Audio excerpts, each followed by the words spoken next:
Welcome inside the RX Muscle Studios in New York for another episode of SportsFlex, the first and only TV sports talk show in the bodybuilding and fitness world. I'm your host, Sadiq Faruqi. Later on in the show, we're going to be joined by Corey Young, the content writer for Muscle in the Morning, as well as IFBB Pro, Jason Poston. We are going to talk NBA. We're going to talk NFL. There's a team in the NFL right now in the Eastern Conference, in the NFC East, that Jason is talking about right now as a potential dark horse going into the NFL playoffs, and a team in the NFC Central that he thinks can win the whole thing. They have a running back, they have a defense, and now they have a second-year quarterback, and it's all starting to come together. We're going to talk about basketball right now. Stephen Curry, is he the best player right now in the NBA? Are the Warriors the best team in the NBA? And does New York finally have something to hang their hats on their rookie sensation, Kristaps Porzingis? 29 points and 11 rebounds. The entire Madison Square Garden scene energized last night. Chance of Porzingis. How's that going to jive with Melo? We're going to talk to Corey Young and Jason Poston later on in the show. But first, we have a special episode planned for you today. We are here with the fine folks from Long Island Fights for Charity. It is an organization now headed into its 12th year. Their major event coming up on Monday, the 23rd, is going to be at the Huntington Hilton, and we are pleased to be joined now by Jeff Cohen. Jeff, welcome inside the RX Muscle Studios. Thank you very much for having us. Tell us a little bit about Long Island Fight for Charities. So the Long Island Fight, it's pretty simple. Long Island Fight for Charity is an organization that comes through the Long Island Community Chest, which is a not-for-profit that helps Long Islanders who have been chugging along and just are going through some tragedy. Mm-hmm. So what we do is we help kind of get them back on track by doing a bunch of different things. And the Fight for Charity is an event where people from all over Long Island, usually corporations, they come out, women, men. We teach them how to box for few months, and then they step into New York State sanctioned boxing ring for 3 one-minute rounds. Most of these folks have never, ever been in a combative sport before. We've had women in their mid-50s, men in their mid-60s, and down from there. How do you convince some of Long Island's brightest business people to step in the ring? You know, the first year that we did it, myself, Jamie and Matt, my co-founders, Jamie Austin and Matt Silver from Ultimate Class Limo, they did it with me. So the second year, all of my corporate friends, we didn't have to search them out. They all came to us. And now, a lot of times, people are making application to come to us. We really don't have to solicit too much. We really want to pick and choose the people who are going to be the most committed. They don't just have to train with us. They don't just have to put on a show that we sell tickets for. They're responsible each to raise a minimum of $5,000 in sponsorship. So they have to train. They have to take time away from their family and their friends, their jobs. And on top of that, what's worse, they have to ask everybody they know for money. So, it's a good recipe. We generally try to have about 10 fights, so 20 fighters. That's $100,000, and we do the rest of the fundraising through sponsorship. And the event consists really of 3 main events. We do an announcement event in the beginning of the year, sometimes, April, May, and that's where we announce the fighters that we have so far. And then they train until about a month before, and in October, about a month before the event, we have something called a kickoff, and then we tell them who they're boxing. So usually they do not know until that moment. They think they know, but they don't. And we let them know who they're boxing, and then that's a month before the event, and then the event comes. And those first 2 events are donated by like Carlisle on the Green or 4 Food Studios or other places, 100% donated. Nobody gets paid to be a part of the Fight for Charity. The only thing they have to do is buy a ticket. That's what we ask. Again, we're talking about charity boxing, obviously for a great cause, but Sure.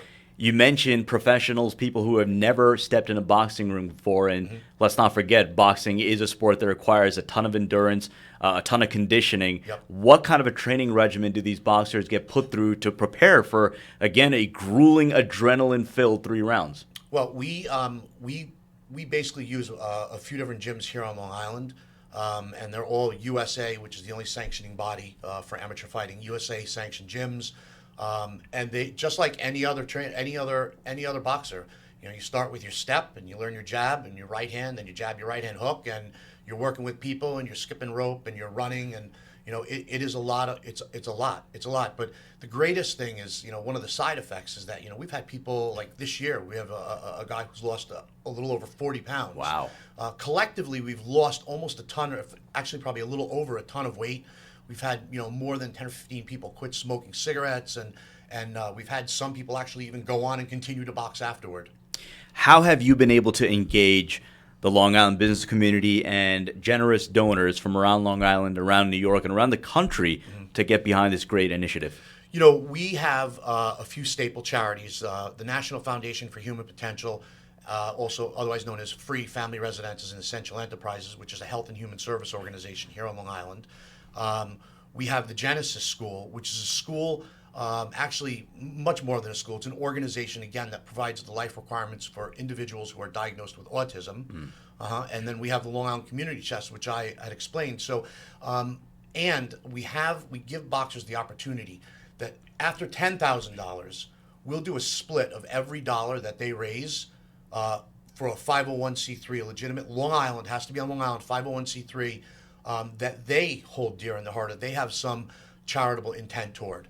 So we've actually given money to probably over 30 or 40 charities now through the last 20 years or last 12 years, and we're actually this year we're going to weigh, thanks to our top fundraiser, who I believe you'll be speaking to in a little bit. Yeah. God bless him. We'll be way over $1 million now for all of our efforts.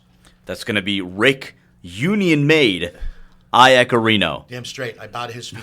Honestly, raising the amount of money that he raised is just.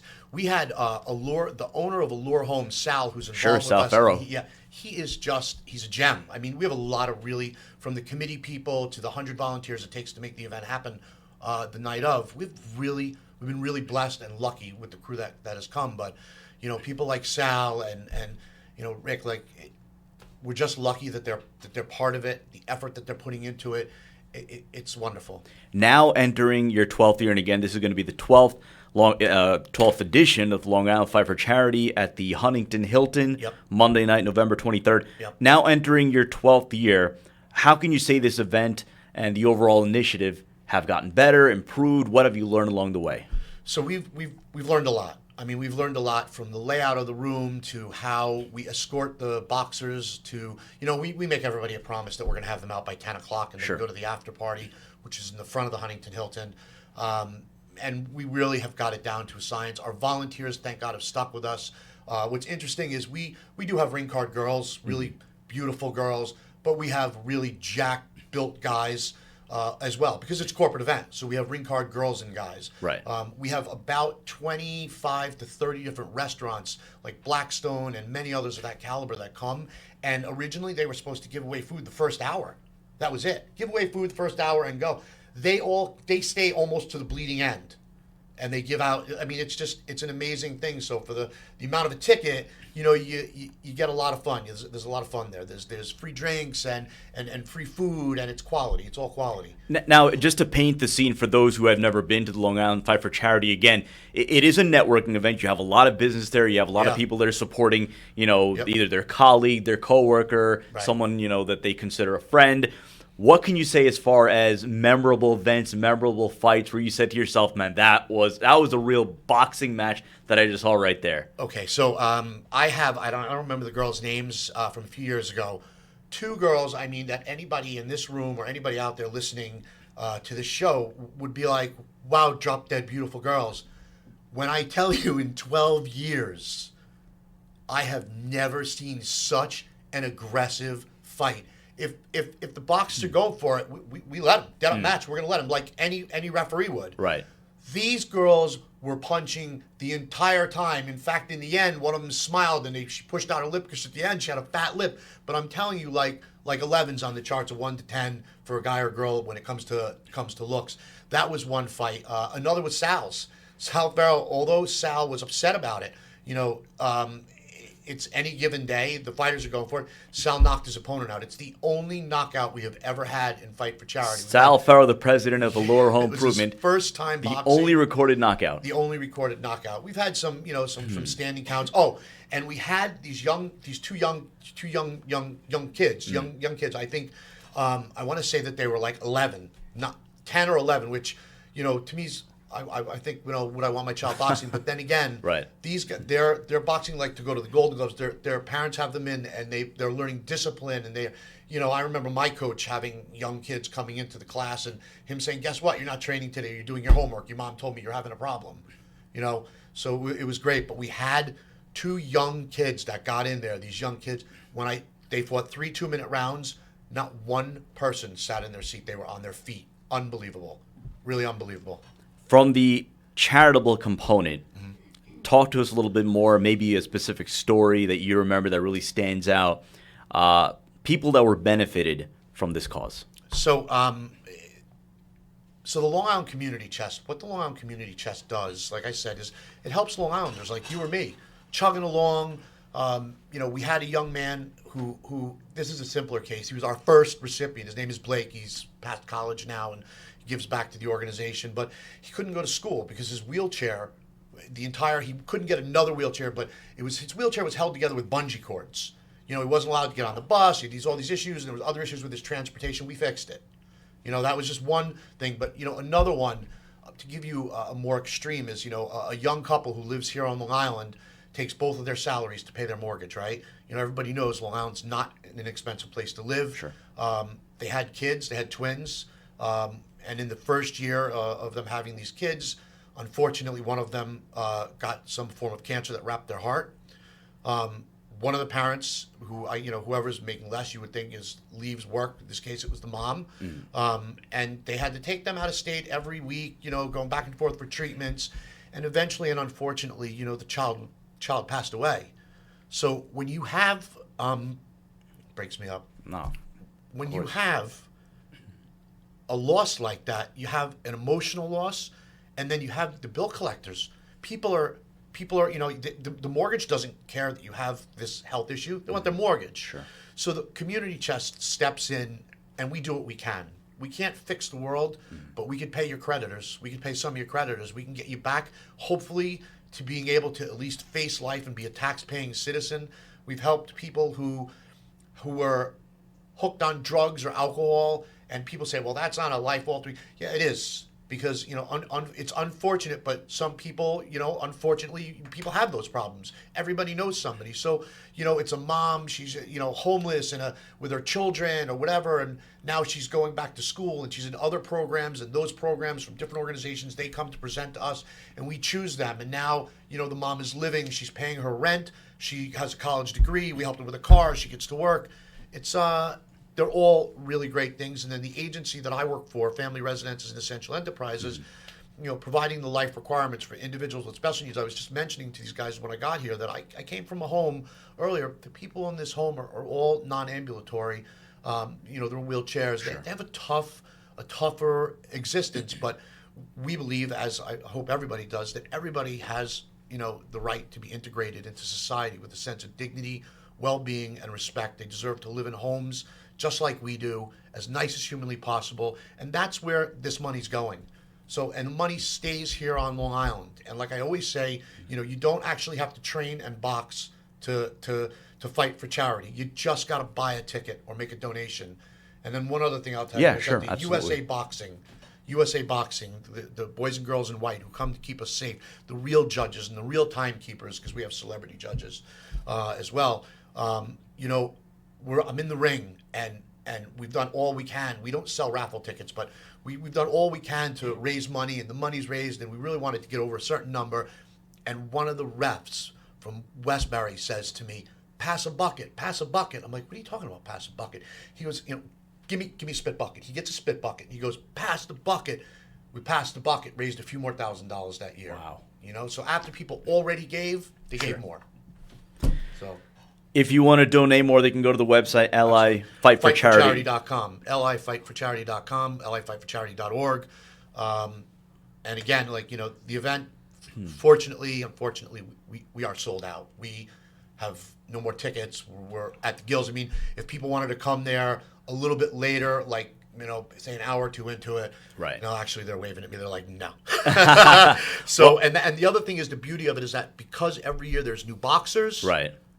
That means new interest and new people. So the event's going to keep coming. So we need boxers for next year. We need volunteers.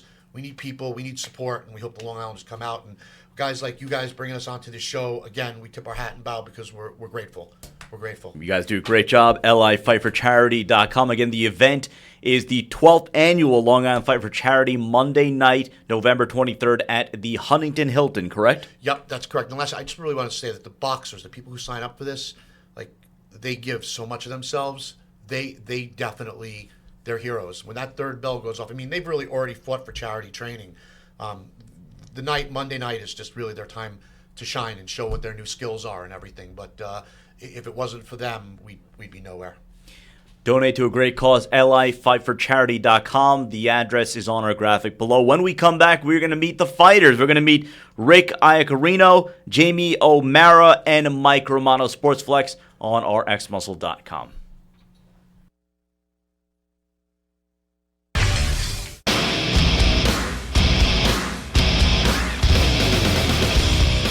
I'm Seth Johns. I'm on the ASA national team, and I snowboard hard every day. For complete joint health, I take Arthrolyze Elite. Species Nutrition. What species are you?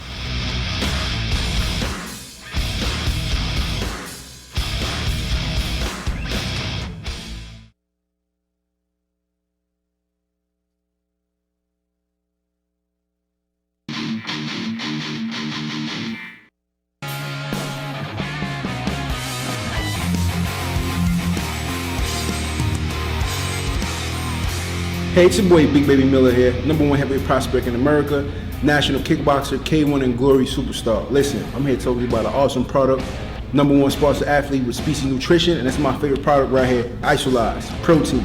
I'm telling you, when your body's feeling hurt and you need a reboost, Isolize is the product to go. I love cinnamon donut, and I'm telling you right now, the best thing I love about this product is easy to mix, on the go. Isolize is the way to go. It's your boy, Big Baby Miller. I'm the baddest motherfucker in America. What species are you?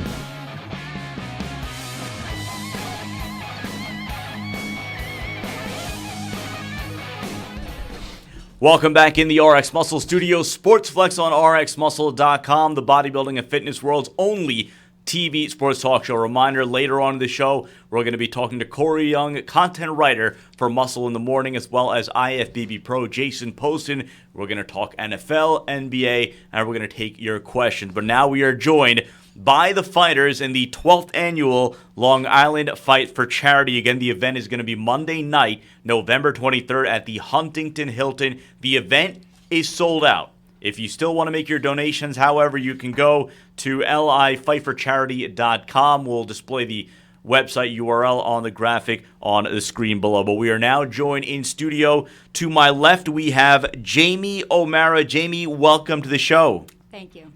Jamie is a Suffolk County Police Department crossing guard, a trainer, and now taking her skills into the boxing ring. To my right, we have Mike Romano of the Garden City law firm Romano and Associates. Welcome. Thank you for having me. And then the gentleman over to the right-hand side is the man that we alluded to in the first segment, the man who right now holds the crown of the biggest sponsor of this event to this point, and that is Rick Union-Made Iacarino. Did I get that right? You got it perfect. Iacarino. All right.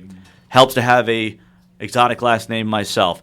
Gentlemen and lady, we thank you so much for joining us. Let's talk about this. Jamie, is this your first time boxing ever? I box in a class for the last couple of years. Okay. Actually, against an opponent, punching someone in the face, yes. So what's it been like? First of all, how did they convince you to get in the ring? We just need you talking to the microphone, yeah. On the soccer field, I had met a woman who fought last year, and she said she knew I was into fitness and into boxing. Now who is this? Jessica. Okay. I don't, Sure. Anyway. So it intrigued me, and I figured let me get involved. I had went to the meeting, and I decided I wanted to do it. But at what point do you say to yourself, you know what? I'm going to do this. I'm going to step in the ring. I'm going to train for X amount of weeks, and I'm going to go at it.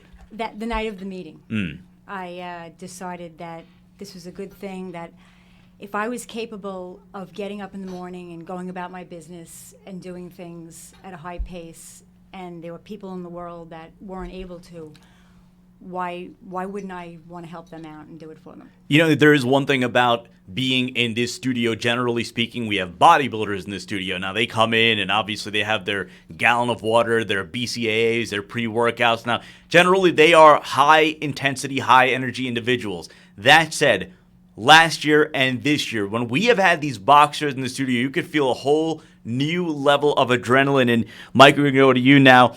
Jamie just mentioned it was the fighter meeting that convinced her to partake. What was it that put you over the top to participate in this event?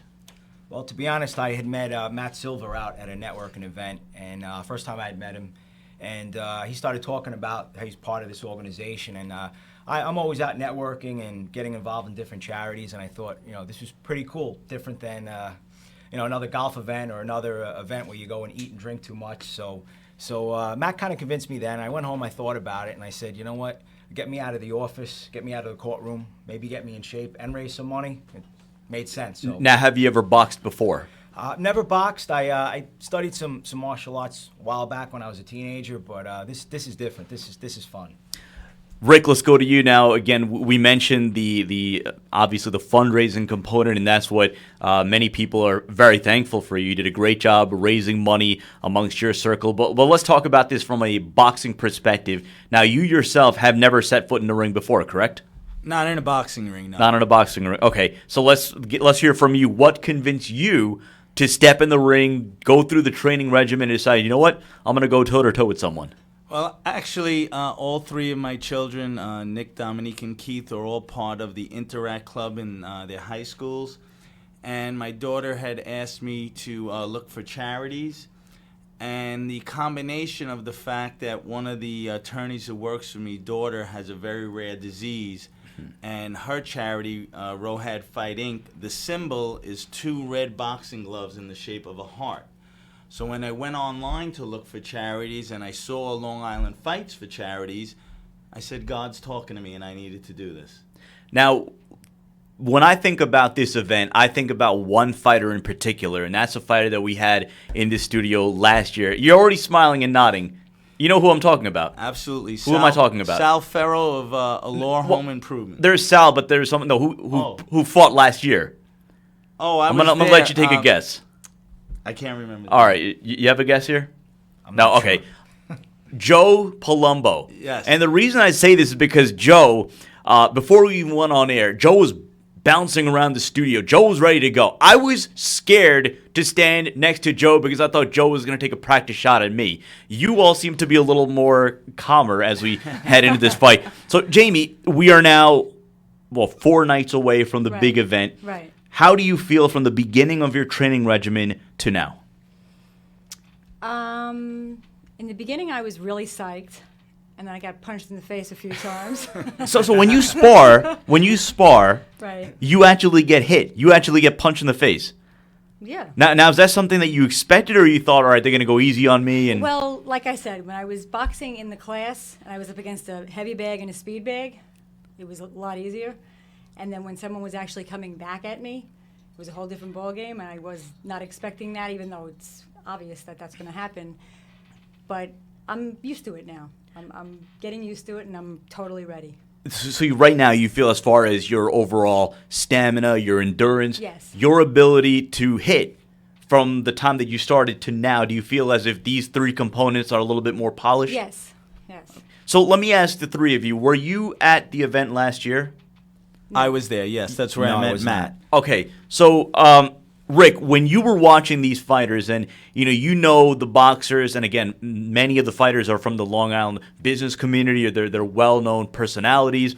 You know them as that, right? We had Jamie Stewart, who is the News 12 sports anchor, partaking last year. You know him to be a mild-mannered sports anchor, and then he's in the ring, and all of a sudden you see a totally different side to him.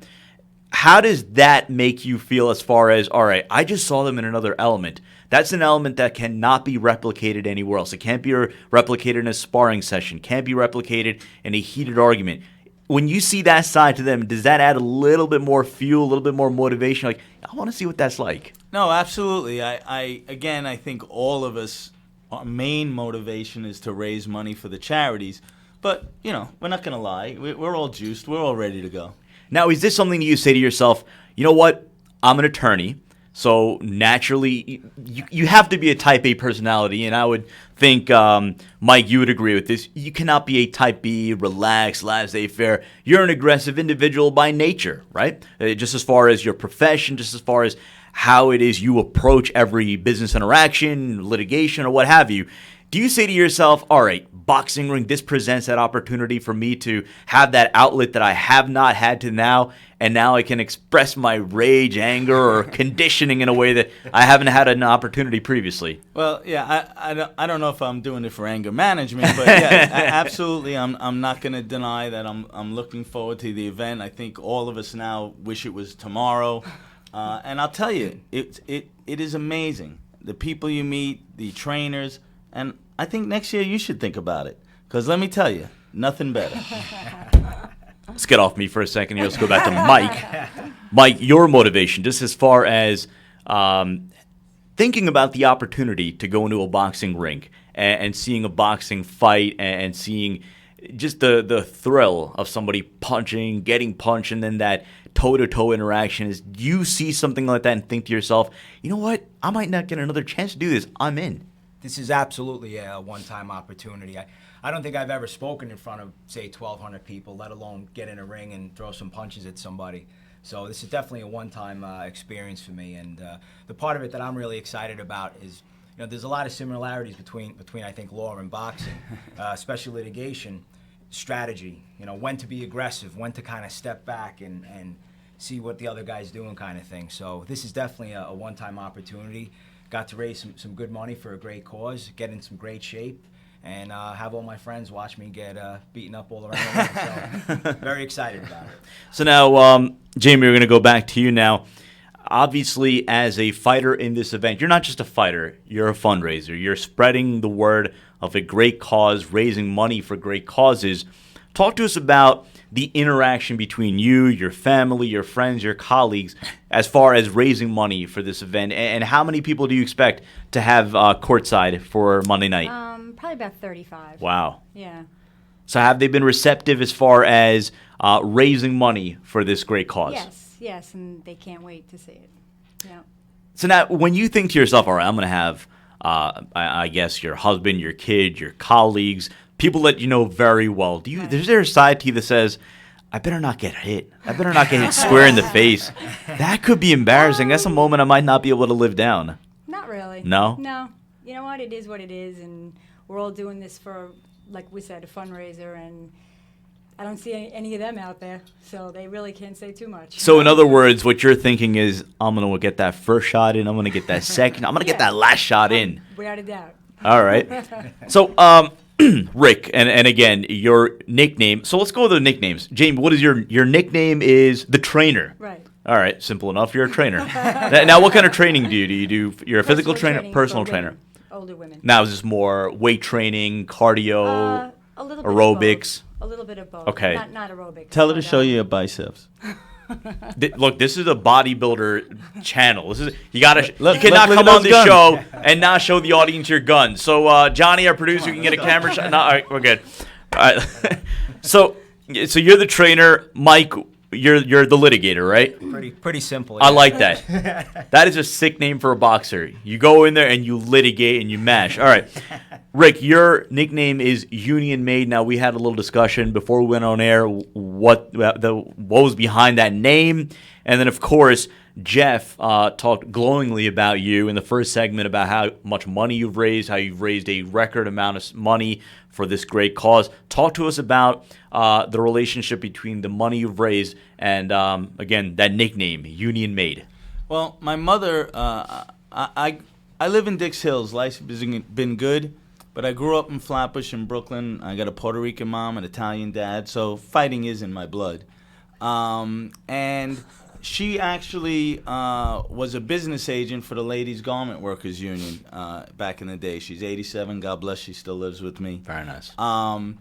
The other thing is that's what my law firm is. We represent unions and their benefit funds. So I represent over 30 unions in the New York area. And that really is what gives me an edge in regards to the raising of money. It's a lot of organizations. Think about it. What client doesn't want to see their attorney, if they like them, do well in the ring, or if they don't like them, get punched out? Punched in the face, yeah. Right. So, fortunately, that's what helped me raise the money. And yes, I was union made. What does it mean to you to have that distinction as having raised the most amount of money in this program's history? Well, I'm not going to lie. I'm proud of it, but the way I look at it, I didn't raise the money. Mm-hmm. I was actually late to the show. Sorry, Sal.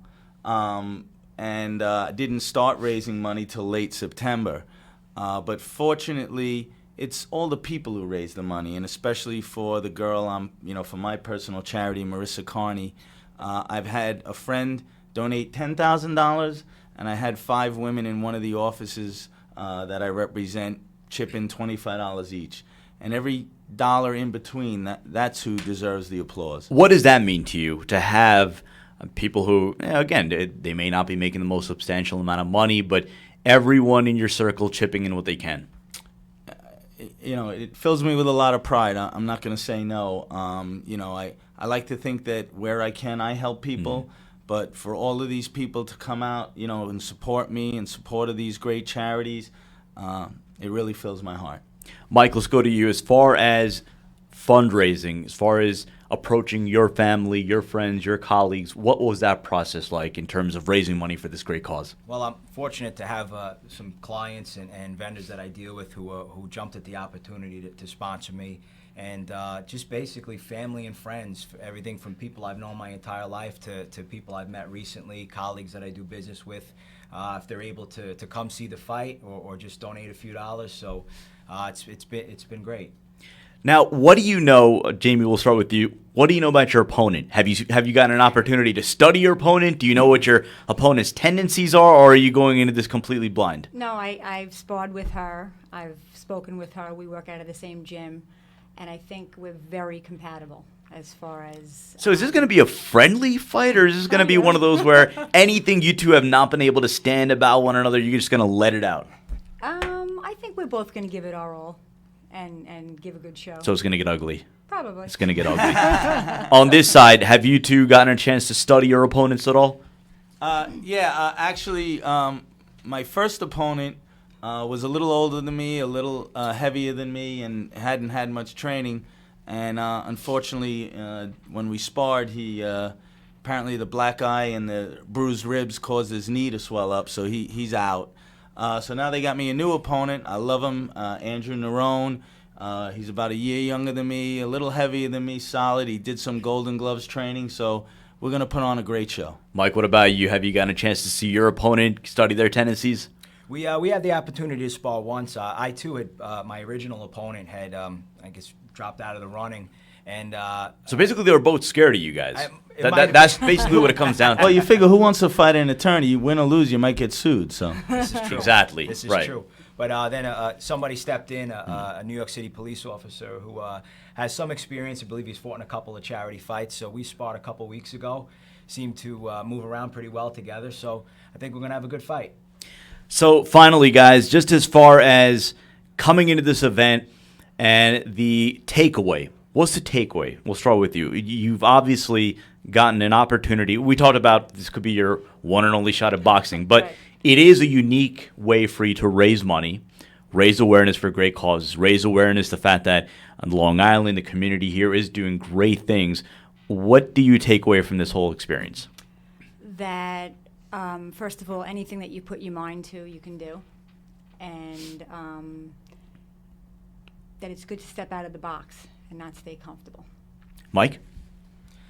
I'd have to say that, similarly, I think, very unique way to raise money. And again, I think it's always important to have a goal. And by setting the goal about 6 months ago to get into shape, to get my skill set down for this fight, it's just been it's been quite an experience. Definitely a once in a lifetime experience. Rick? Again, like everyone says, the main thing was to raise money. But for me, also setting an example to my children about giving back, getting in shape. And one of the most fun things is all the people I met. I mean, from the guys who started it to the trainer, my trainer Billy Strigaro, all these people here. I mean, we feel like a family, and I couldn't be happier. Once again, it is lifightforcharity.org. It is on the screen, the graphic on a screen on the bottom-hand side. 12th Annual Long Island Fight for Charity. Again, if you want to go to the website, it is lifightforcharity.org. And I just want to say one more thing. If you don't want to fight, with that voice, you could be an MC. And more important, it is sold out. But if you go to the website, it's also going to be on pay-per-view. The link is right there. The low price of $29.95. You're going to see a great show. Once again, all the money goes to charity. It's going to be Monday night, November 23rd at the Huntington Hilton in Melville, New York. We're going to step aside. When we return, NBA, NFL with Corey Young and IFBB Pro Jason Posen. I'm Sadiq Faruqi. We'll be right back on RocksMuscle.com.